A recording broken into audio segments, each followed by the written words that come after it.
Qui ne s'est jamais brûlé les pieds sur le sable chauffé à blanc par le soleil en plein été, alors qu'à quelques pas, la mer, elle aussi pourtant chauffée par le soleil, reste fraîche? Comment comprendre cette différence d'élévation de température sous une même sollicitation? Curieux. Pour comprendre ça, il faut faire appel à une notion que vous avez vue en seconde et que nous allons rappeler sur une petite expérience. La petite expérience en question consiste à mettre en masse égale de l'huile et de l'eau dans des béchères sur une plaque chauffante et à y plonger 2 thermomètres pour voir comment elles vont s'échauffer l'une et l'autre en fonction du temps. Alors on branche la plaque, c'est qu'une plaque ça met un petit peu de temps à chauffer, ici. Il y a un phénomène transitoire qu'on pourrait expliquer par ailleurs, mais globalement, la tendance se voit là. Et la tendance, c'est que l'huile se réchauffe beaucoup plus vite que ne le fait l'eau. L'huile s'échauffe beaucoup plus vite que l'eau, alors qu'elles sont sur la même plaque chauffante. On leur donne la même énergie, mais l'huile s'échauffe plus vite que l'eau. Peut-être vous vous souvenez que ceci est en lien avec la capacité thermique massique. On va en dire 2-3 mots, parce que ça permet de chiffrer les choses, et peut-être de les comprendre un peu mieux. Si vous regardez l'unité de cette capacité thermique massique, elle est en joules par kilogramme par Kelvin. Les Kelvin sont les degrés de température, vous pouvez parler en degrés Celsius si vous voulez, c'est pareil. 2250 joules par kilogramme par Kelvin, par degré Celsius, donc. Ça veut dire que si vous prenez 1 kg d'huile et que vous voulez élever sa température de 1 degré, eh bien vous devez lui donner 2250 joules d'énergie thermique, de chaleur. Mais pour l'eau, c'est différent. C'est-à-dire que pour élever toujours d'1 degré, toujours 1 kg, cette fois-ci d'eau, il faut donner à peu près 2 fois plus d'énergie. Et donc c'est normal qu'on voit ici l'huile s'échauffer à peu près 2 fois plus vite que l'eau. On dira que l'eau a une grande capacité thermique, c'est-à-dire qu'elle peut stocker beaucoup d'énergie thermique. C'est un bon réservoir. On pourrait faire cette analogie-là si on s'autorisait à parler un peu avec les mains. Voilà, l'eau est un bon réservoir à chaleur. L'huile, moins bon.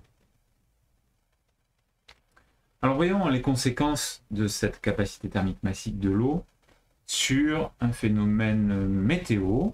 Quelque chose qui est bien connu des Marseillais aixois, des gens qui vivent dans la région. On sait bien qu'il y a plus d'amplitude de température à Aix-en-Provence qu'à Marseille. C'est-à-dire que le matin, il y fait plus froid, 14 au lieu de 15 ici. Et la journée, il y fait plus chaud. Je parle de Aix, 27 au lieu de 26. Les choses sont plus modérées à Marseille qu'elles ne le sont à Aix-en-Provence. Exactement la même chose que ce qui se passe sur le sable de la plage. Le sable de la plage s'échauffe très très vite. Ici, on passe de 14 à 27. Alors que la mer, elle, au bord de laquelle Marseille se trouve, ne va pas accroître sa température autant et donc va adoucir la météo à Marseille. Et Marseille ne passera que de 15 à 26 degrés. Donc une amplitude de 11 degrés à Marseille pour une amplitude de 13 degrés à Aix-en-Provence. Regardez ce qui se passe le soir, c'est édifiant.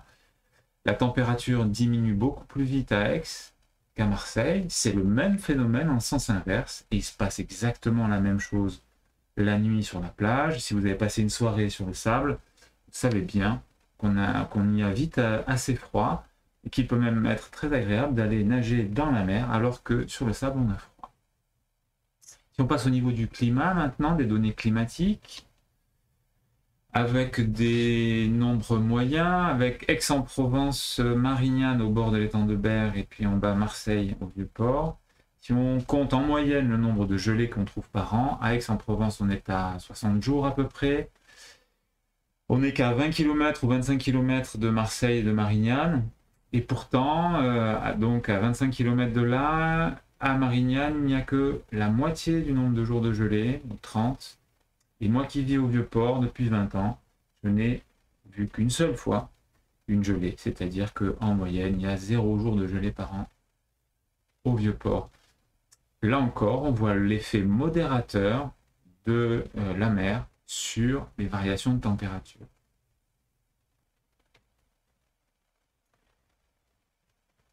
La température de la Terre s'échauffe, nous le savons. La température de l'océan, donc aussi. La Terre s'est échauffée d'environ 1,1-1,2 degrés, mais l'océan, lui, un peu moins, effet modérateur. Il faut plus de temps à l'océan pour se réchauffer. Cependant, il s'est réchauffé. Il y a des conséquences que dans l'eau chaude, eh bien, les glaces vont fondre plus vite. Si elles fondent, le niveau de la mer s'élève. Il s'élève à cause de la fonte des glaces, mais aussi à cause de la dilatation thermique. Les espèces vivantes qui ont besoin d'une eau relativement fraîche vont vivre à d'autres endroits où l'eau est plus fraîche, donc ici plus au nord. L'eau mauritanienne est devenue trop chaude pour les sardines. Elles sont remontées au Maroc. Et ici, les coraux qui blanchissent sous l'effet d'une augmentation de température. Vous voyez que l'océan s'échauffe assez peu, parce qu'il y a un effet modérateur, la capacité thermique massique de l'eau. Cependant, il y a déjà des conséquences, et nous pouvons dire que ces conséquences, on les a pour longtemps maintenant, pour les mêmes raisons, parce que la capacité thermique massique est grande. Je termine en disant que si on voulait vraiment répondre à la question qu'on a posée au début, il faudrait parler de la conduction thermique, il faudrait parler aussi, vous le savez, de la vaporisation de l'eau qui permet de refroidir. Vous savez très bien que quand vous transpirez et que l'eau sur votre peau s'évapore, ça vous rafraîchit. Ce phénomène entre en jeu ici.